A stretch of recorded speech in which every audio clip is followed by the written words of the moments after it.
Saudara Anies Rashid Baswedan. Saya tahu senyuman Anda berat sekali itu.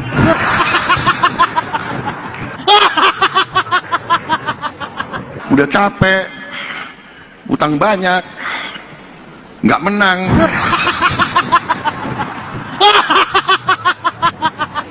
Dimaki-maki, ya, karena mikir masih banyak utang yang harus dibayar. Sesungguhnya Saudara Anies Rashid Baswedan. Saya tahu senyuman Anda berat sekali itu.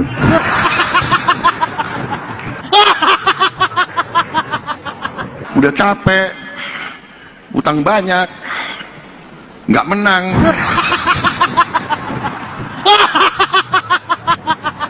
Dimaki-maki, ya, karena mikir masih banyak utang yang harus dibayar. Sesungguhnya, menurut hemat kami, ketiganya itu saling menguatkan apabila kompasnya sama. Kompas apa yang sama? Keadilan. Ketika kompasnya keadilan, maka Indonesia, Muslim, global adalah satu. Dan dalam sejarah perjalanan kita yang panjang ini, kita punya tanggung jawab yang besar.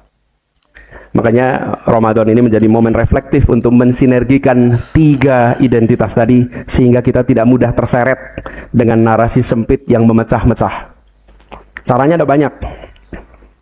Menjadikan Ramadan sebagai bulan di mana sumber empati lintas batas itu dibuka. Bukan hanya bulan untuk mendekatkan diri pada Allah, tapi juga untuk menajamkan kepekaan terhadap ketidakadilan dimanapun juga. Di Palestina, di Sudan, di Papua, bahkan di sekitar rumah kita. Sehingga doa dan solidaritas kita melampaui batas suku, melampaui batas madhab, dan melampaui batas negara. Dan sebagai warga global kita melihat apa yang sedang terjadi saat ini. Pada saat ini kita menyaksikan ketidakadilan, operasi-operasi militer yang berlangsung tanpa menghiraukan hukum-hukum internasional. Nah, dalam situasi yang penuh pergeseran ini, bagaimana dengan sikap kita? Apalagi kita di Indonesia ini harus diakui, kita ini adalah jangkarnya Asia Tenggara. Di Asia Tenggara ada penduduk lebih dari 700 juta. Dan 280 juta itu adalah penduduk di Nusantara. Karena itu kita punya peran dan potensi peran yang luar biasa besar. Saat ini, saatnya bagi kita untuk menunjukkan bahwa tanggung jawab yang diberikan kita sebagai umat terbaik tidak disia-siakan. Kuntum khairul ummati ukhrijat linnas ta'muruna bil ma'ruf wa tanhauna 'anil munkar wa tu'minuna billah. Kita ini dijadikan sebagai umat terbaik. Ukhrijat linnas, yang itu artinya tanggung jawabnya bukan internal. Ukhrijatil linnas ini artinya tanggung jawabnya itu eksternal. Umat terbaik tidak diam saja kalau menyaksikan ada masalah.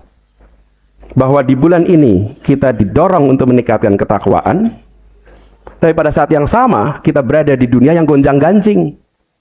Bila situasi di kanan kiri kita tenang, situasi di kanan kiri kita nyaman, keadilan hadir, bisa kita konsentrasi domestik, pribadi, lingkungan kita saja. Tapi bila dunia, lingkungan sedang tidak tertata, bahkan ada ancaman kerusakan, tidak bisa diam. Karena itu takwa di sini jangan dipahami sebagai sebatas ritual. Ini harus dipahami jauh lebih luas. Takwa sebagai keadilan dalam kekuasaan. Takwa sebagai amanah dalam mengelola titipan. Takwa sebagai keberanian bersikap lurus.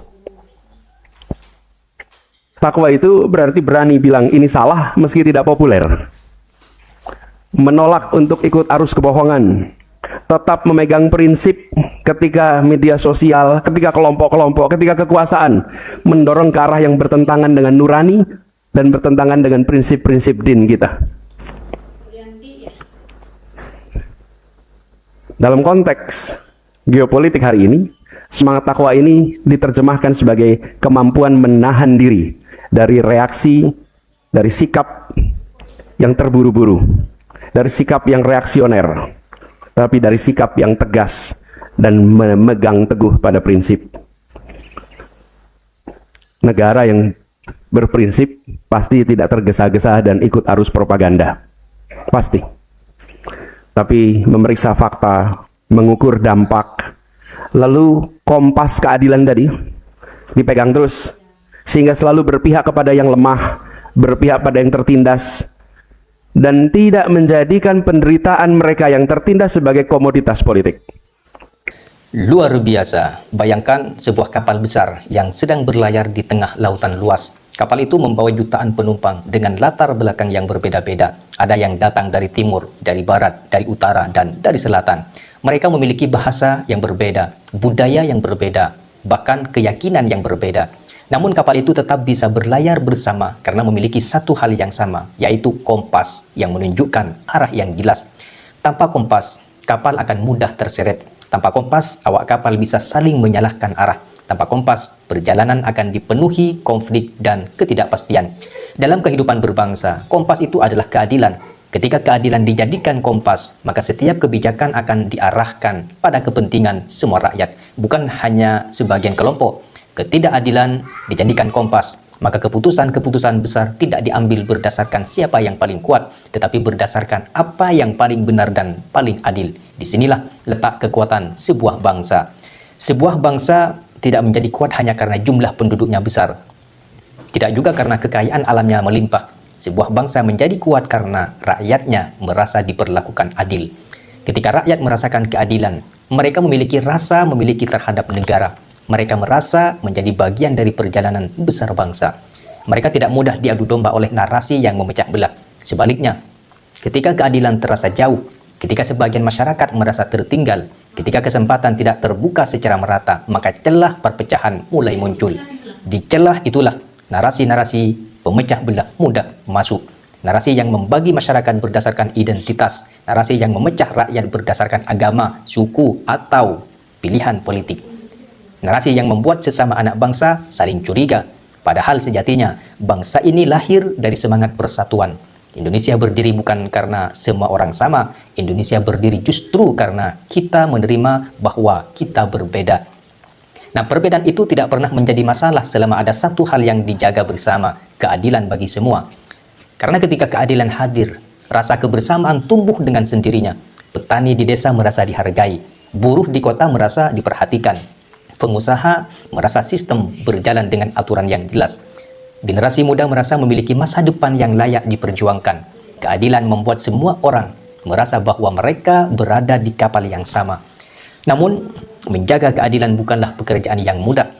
Ia menuntut keberanian dari para pemimpin.